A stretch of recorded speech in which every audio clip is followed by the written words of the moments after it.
Assalamualaikum warahmatullahi wabarakatuh.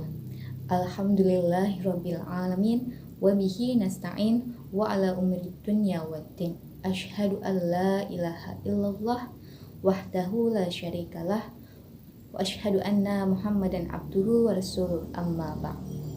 Baik teman-teman, izinkan saya memperkenalkan terlebih dahulu. Saya Hanifah Aida, mahasiswa pasca sarjana IAIN Pekalongan.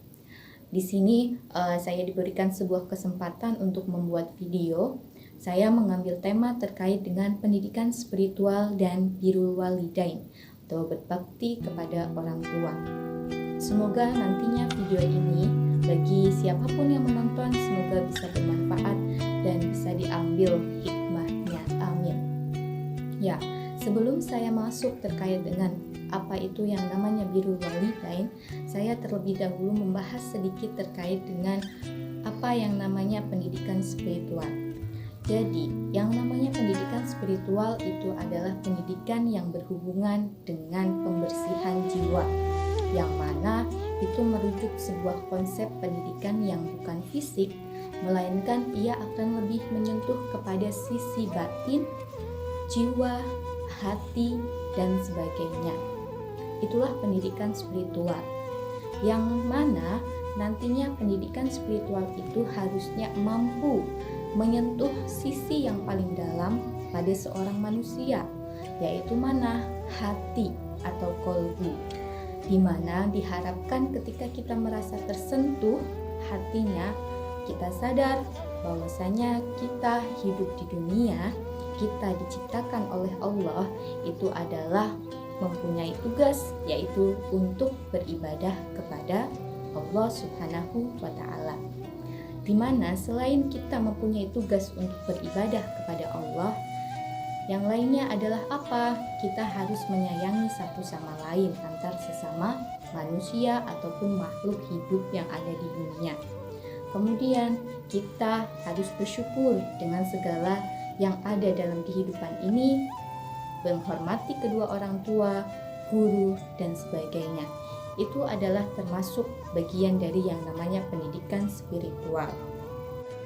Baik, saya lanjutkan. Setelah tadi saya memaparkan terkait dengan pendidikan spiritual, saya mengambil dari bagiannya, yaitu tentang birrul walidain atau menghormati, berbakti kepada kedua orang tua. Berbakti kepada kedua orang tua atau birrul walidain itu adalah kita berbuat baik kepada kedua orang tua, apapun itu, dengan catatan itu masih dalam kategori yang bukan bermaksiat kepada Allah. Itu adalah birrul walidain. Allah sangat menganjurkan kita untuk berbakti kepada kedua orang tua.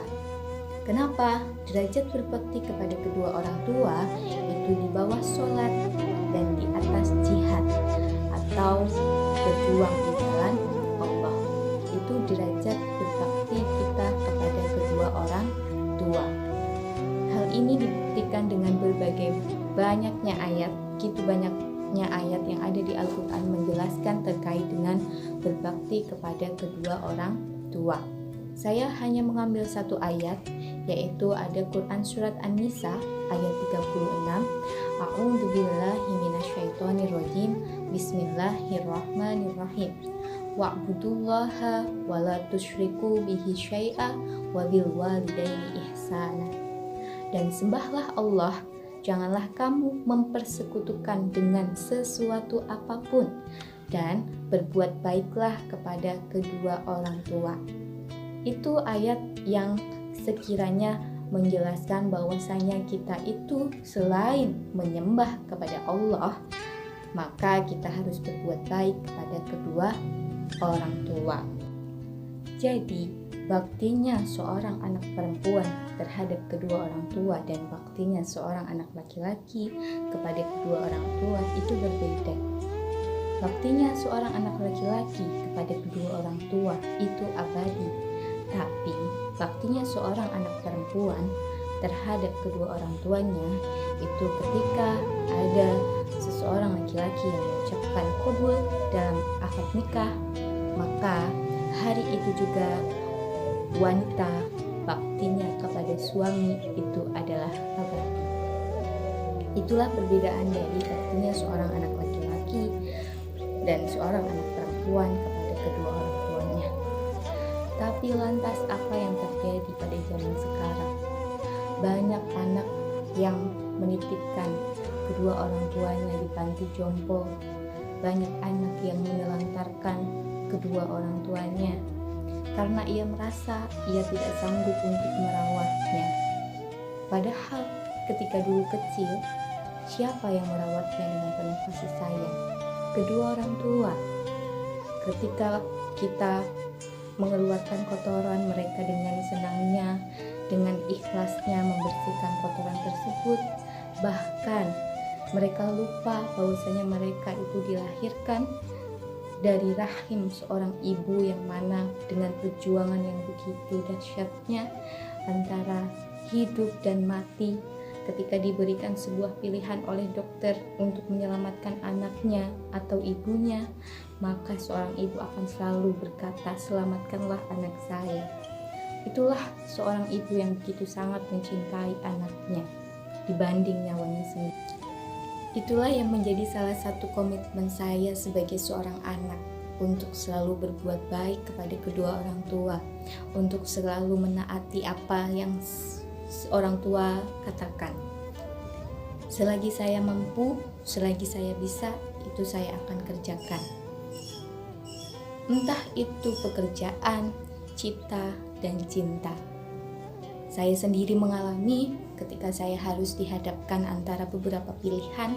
Contoh kasus, ketika saya akan mengikuti pengrekrutan CPNS pertama kali, saya ingin mencoba mendaftar di luar kota. Setelah saya meminta izin kepada kedua orang tua, ternyata tidak dibolehkan untuk mengambil formasi yang jauh atau di luar kota, dan akhirnya saya mengambil formasi yang lebih dekat dari rumah. Dan alhamdulillah saya bisa melewati tes demi tahap. Administrasi saya lolos, SKD lolos, SKB lolos, dan ketika pengumuman, apa yang terjadi? Hanya peringkat 2. Saya dengan satunya selisih hanya 0,4. Bagaimana perasaan saat itu? Saya down. Saya merasa kayaknya kemarin saya sudah berusaha semaksimal mungkin. Saya juga sudah mengikuti apa yang diperintahkan kedua orang tua. Lalu apa yang kurang? Saya pun berpikir, apa yang kurang? Padahal saya sudah tadi belajar semaksimal mungkin. Restu orang tua juga saya sudah kantongi. Ketika itu saya dalam hati ada kata seandainya, dan seandainya. Seolah-olah saya akan menyalahkan kedua orang tua.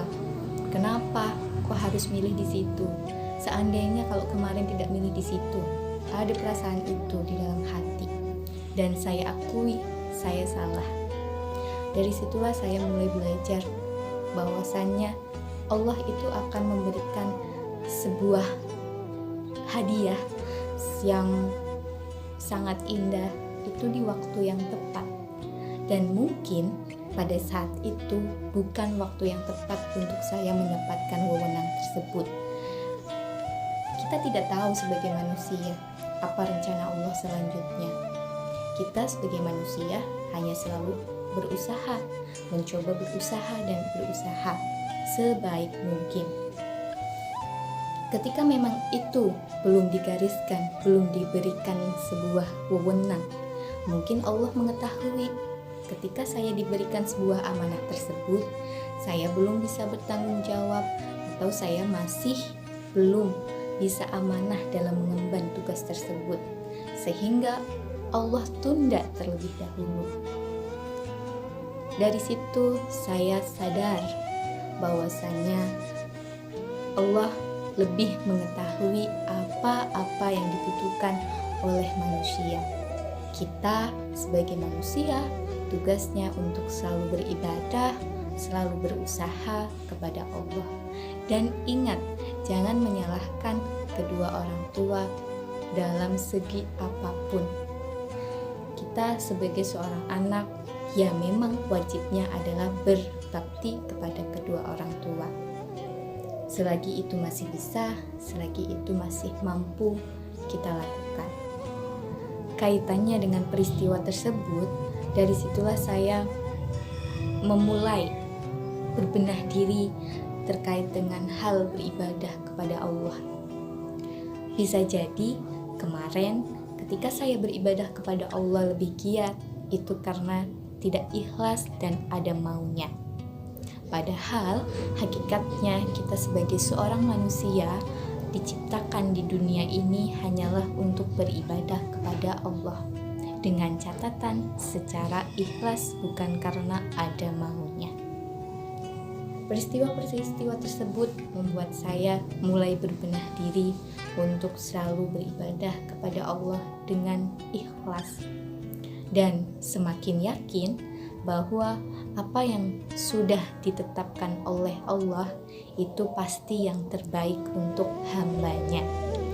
Dan peran kedua orang tualah, doa dari kedua orang tualah yang akan mengantarkan kita semua kepada sebuah keberhasilan selain kita berusaha dan berdoa kepada Allah Subhanahu wa Ta'ala. Itu saja yang bisa saya sampaikan terkait dengan pendidikan spiritual akhlak yang berkaitan dengan birrul walidain juga. Semoga video ini bisa bermanfaat bagi siapapun yang menontonnya. Apabila ada salah-salah kata ataupun materi yang kurang berkenan, yang kurang pas, mohon maaf sebesar-besarnya saya ucapkan. Kurang lebihnya, wabillahi taufiq wal hidayah. Wassalamualaikum warahmatullahi wabarakatuh.